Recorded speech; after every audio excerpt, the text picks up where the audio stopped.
दोस्तों बॉलीवुड नहीं आजकल वेबवुड बनने लगा है, इसमें कोई शक नहीं है। तभी तो देखिए ये कई नामी कलाकारों से लेकर सभी एम्पायर वेब सीरीज में आने लगे हैं।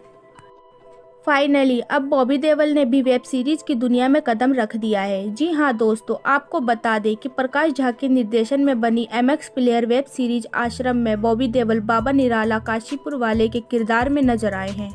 रिलीज होने के साथ ही लोगों को आकर्षित कर रही ये सीरीज 9 एपिसोडों की है। हालांकि इसके बावजूद भी कहानी पूरी नहीं हो सकी है। दोस्तों आपको बता दें ये सीरीज को लेकर त्रिधा काफी डरी हुई थी।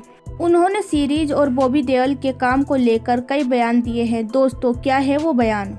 दरअसल दोस्तों आश्रम की कहानी में दिखाया गया है कि किस तरह से धर्म का ठेकेदार बनकर एक बाबा यानी कि बॉबी अपराध करता है और राजनीति को प्रभावित करता है। वो किस तरह से अपने अपराध को छुपाता है और भोली भाली जनता की नजरों में भगवान बना रहता है। सीरीज शुरुआत से ही समाज की कई बुराइयों को दर्शकों के सामने लाकर खड़ा कर देती है। प्रकाश झा की फिल्मों की तरह यहाँ भी आपको सोशल कमेंट्री के साथ साथ जबरदस्त मनोरंजन भी मिलेगा। पहली वेब सीरीज आश्रम में धर्म के ऐसे गौरव धंधे की पोल खोली है जो पिछले कुछ सालों में देश के बड़े बड़े बाबाओं पर बना है। कैसे ये बाबा अपने किरदार बदलता है, कभी गरीबों का मसीहा बन जाता है तो कभी हवस का पुजारी।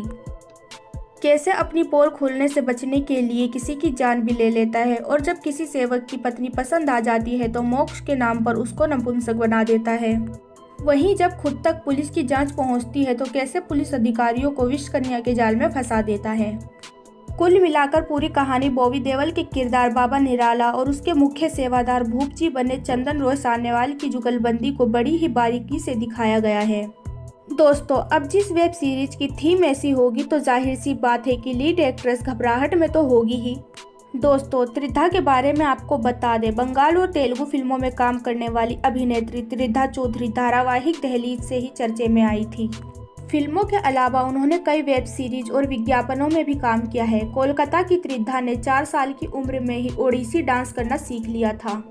फिलहाल उनकी जबरदस्त वेब सीरीज आश्रम रिलीज हो चुकी है जिसमें उन्होंने एक सेक्स वर्कर की भूमिका निभाई है जो अपने अतीत को भूलकर नए सिरे से अपना जीवन शुरू करना चाहती है। दोस्तों आपको बता दें, जब त्रिधा से पूछा गया कि आपको वेब सीरीज आश्रम के बारे में जब फर्स्ट टाइम बताया गया था तो आपके मन में क्या चल रहा था, तब त्रिधा ने बताया कि मैंने अभी तक मैच्योर भूमिका निभाई है। जब मुझे यह भूमिका मिली तो मैं काफ़ी डरी हुई थी क्योंकि सेक्स वर्कर की भूमिका निभाना आसान नहीं होता। इन महिलाओं को लोग अच्छी नज़र से नहीं देखते, महिलाओं की भावनाओं को लोग नहीं समझते। इस शूट को ख़त्म करने के बाद मैं बहुत ही भावुक हो गई थी और ये सोचकर रोई थी कि अगर मेरे साथ ऐसा कुछ होता तो मैं कैसे रह पाती। ये चरित्र मेरे लिए बहुत ही चुनौतीपूर्ण था। इसमें मैंने समाज का जो घिनौना चेहरा है उसे दिखाने की कोशिश की है। छोटी छोटी बच्चियां तक बलात्कार का शिकार हो जाती हैं और ऐसे में लड़कियां मुंह दिखाने के लायक नहीं रहती जबकि उनकी कोई गलती नहीं होती है। मुझे दुख इस बात का है कि इस फिल्म में हर एक दृश्य में संदेश को ना देखकर लोग सेक्स और अनएथिकल बातों को खोजते हैं और उसका मजाक बनाते हैं। ये हमारे देश के युद्ध के लिए शर्मनाक है जो कहानी की गंभीरता को ना देखकर उसकी विमर्श बनाकर कलाकारों के लिए अपशब्द इस्तेमाल करते हैं। दोस्तों जब त्रिधा से पूछा गया कि उनको बॉबी के साथ काम करके कैसा लगा, तब त्रिधा ने बताया कि ये सब उनके लिए नया था। मैं पहली बार बॉबी के साथ काम करने वाली थी, मैं काफ़ी नर्वस थी लेकिन बॉबी के साथ काम करना बेहद खास रहा। बॉबी ने किसी भी तरह से मेरा फ़ायदा नहीं उठाया और काम में मेरा काफ़ी अच्छा साथ दिया। मैं धीरे धीरे नॉर्मल हो गई थी। आगे मुझे उनके साथ काम करने में कोई भी नर्वसनेस नहीं होगी, बल्कि मुझे काम करके अच्छा लगा। बाकी दर्शक भी अब हमें साथ देकर काफ़ी पसंद करते हैं। तो दोस्तों आज की हमारी वीडियो आपको कैसी लगी, प्लीज़ हमें लाइक और कमेंट करके ज़रूर बताएं।